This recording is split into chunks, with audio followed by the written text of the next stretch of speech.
everyone and welcome to the Web Vitality e-commerce blog. Here we'll be discussing anything and everything there is to know about e-commerce whilst ultimately helping you guys sell more online. But before we jump in, do me a favour, usual stuff, hit the subscribe button below, help us out massively. So today's topic is going to be my 5 top tips on cart price rules in Magento 2. In addition to that, I've also written a more detailed guide which can be found on our blog by visiting www.webvitality.co.uk/blog, where you'll find more information on how to set them up, what they're all about, good things like that. If that's not enough, I've also given you a free download on the most commonly used cart price rules to get you going straight away. Cart price rules, what are they? Basically, they are a set of conditions that must evaluate to true in order to trigger the desired action. What that means in layman's terms is if you've ever used a voucher code or taken advantage of a buy one get one free offer online, then you've no doubt set off a set of cart price rules to get the money off that you expected. Now, Magento out of the box comes with a whole host of possibilities when it comes to cart price rules. The problem is deciding which ones to actually create and then setting them up in the first place, because there's a lot of trial and error goes on, and I've spent many an hour setting them up for them not to work when I had a full head of hair. Price rules in Magento 2 are split into 5 sections, the first of which is the rule information. So these are things like the name, the priority, the length of time that the rule is going to run for. The second is the condition section, and this is all the conditions that need to evaluate to true to trigger the third stage, which is the actions. Now, the actions are the desired outcome, so the amount of discount that you want to get off, or give off, should I say.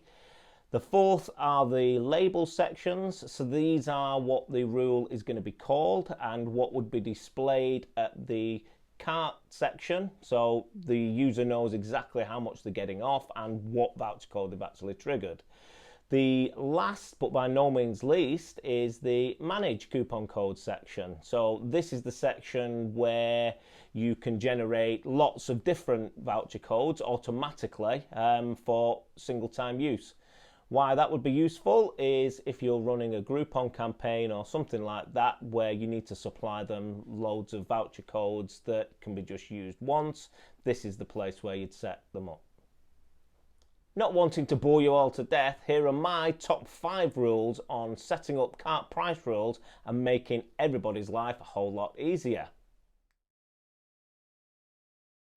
Price rules don't necessarily need a voucher code, but my first top tip is, even if you don't want them to have a voucher code, when setting them up, always create one. Why, you might ask? Well, in doing so, you then don't have to use a dev environment. If you create a voucher code, you can create in a live environment, because only you will know the actual code and only you could trigger the discount.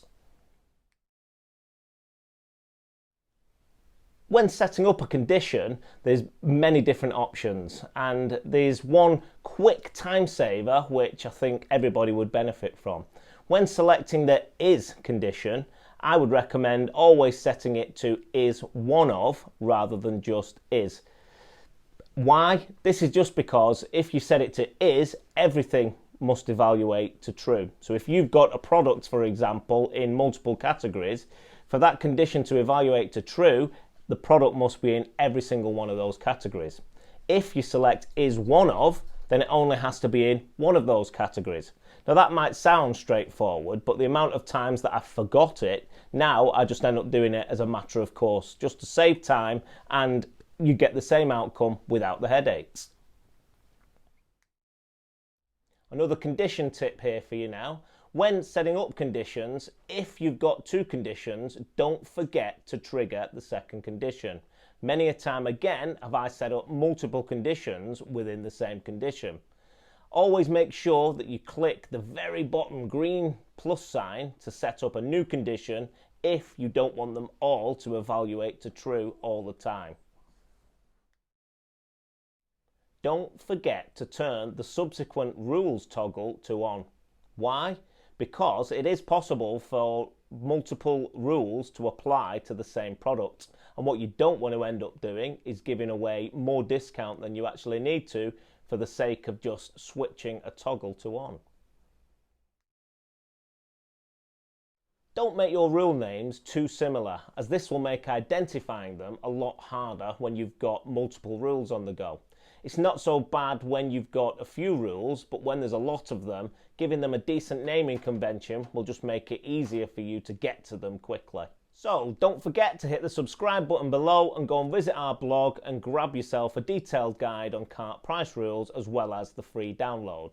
Thank you for watching. Come back soon.